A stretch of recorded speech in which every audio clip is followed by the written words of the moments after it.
Hey everybody. Um, so today's discussion on cultural competence. In my own words, cultural competence is the awareness of other people's decisions to live the way they do, why they respond to certain things the way they do, why they live the way they do, and all of this is based on how they were taught to behave and live those ways.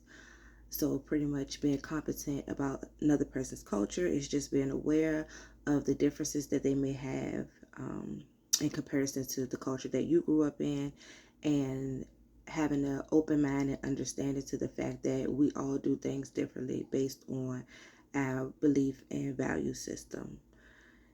As far as another race that I'm comfortable with, I consider myself an adaptable person. Um, And so I've been around diverse groups, different racial backgrounds and ethnic backgrounds. And as far as comfortability, I think it just all depends on the person themselves or the individuals themselves, because I do feel as though every race, including my own, exhibits behaviors of racism and prejudice and discrimination. So I think when it comes to just being around a different race, it's more so around the person who's a part of their race and how they behave around you, how they treat you personally, and how they interact with persons of other cultures and other races. In terms of experiencing someone directly um, being inappropriate or unfair to someone else because of their race, I've never directly experienced that.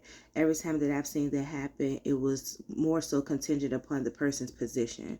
I'm sure that if they were of another race, mostly Caucasian, they probably felt that that alone gave them some type of seniority. But most of the time that I've seen the mistreatment of someone else and the individuals involved were of two different races, it was more so related to the position that that person held, as opposed to their race. Like I said, I'm pretty sure that has something to do with it, because I've even seen it, with different races and different genders. So then we can take into account racism and sexism. So, of course, it's everywhere. Obviously, it happens every day. We're not oblivious to it. I just haven't witnessed it that I can think of directly.